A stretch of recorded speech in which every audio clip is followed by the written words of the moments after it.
know when people say, oh, I feel like I was hit by a truck. Yeah, so I actually was. A semi-truck to be exact. This was in December 2018, so almost 5 years ago now. I was 22 weeks pregnant at the time with my daughter, although I probably looked more like 8 or 9 months along at that point because I was pretty large in pregnancy and already overweight. I mentioned my pregnancy especially for 3 specific reasons. Number 1, the guy that hit me sees this pregnant lady who looks probably like ready to give birth. I was this size. Actually, this was me in November. So this is a month prior to the accident in this picture. The guy sees this woman get out of a car that he just literally slammed into twice with a semi-truck and didn't even apologize. He didn't apologize. He didn't check to see if I was okay. He literally said nothing to me. 2, I have polycystic ovarian syndrome. If you're familiar with it, for many women that do have PCOS, it can make it very, very difficult to get pregnant and you struggle with fertility issues. And my husband and I had already been trying for years to have a second child. So this baby was a miracle baby in my body and I was terrified of losing her.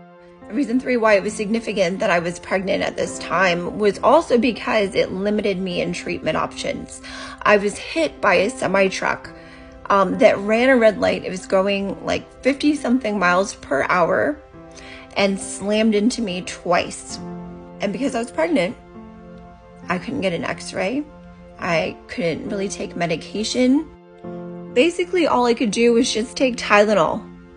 This picture is actually of me when I was in the ambulance being transported to the hospital after the accident and just literally in total shock. All I could think about was, is my baby okay? Is my baby okay? Is my baby okay? So just a side note before I go any further, I did give birth to my beautiful, healthy baby girl on April 9th, 2019. It is incredible, chronic, ongoing pain, now almost 5 years later. I was struck at a speed of about 50 some miles per hour on the front driver's side of my vehicle. This sent my car spinning until the back end of the same semi-truck hit the other side of my vehicle, pushing me into a ditch. As you can imagine, this was completely terrifying, especially at 22 weeks pregnant. But I am so thankful that I'm still here, and especially that my daughter is here. However, I am not thankful that this has left me in a chronic state of sometimes absolutely debilitating pain.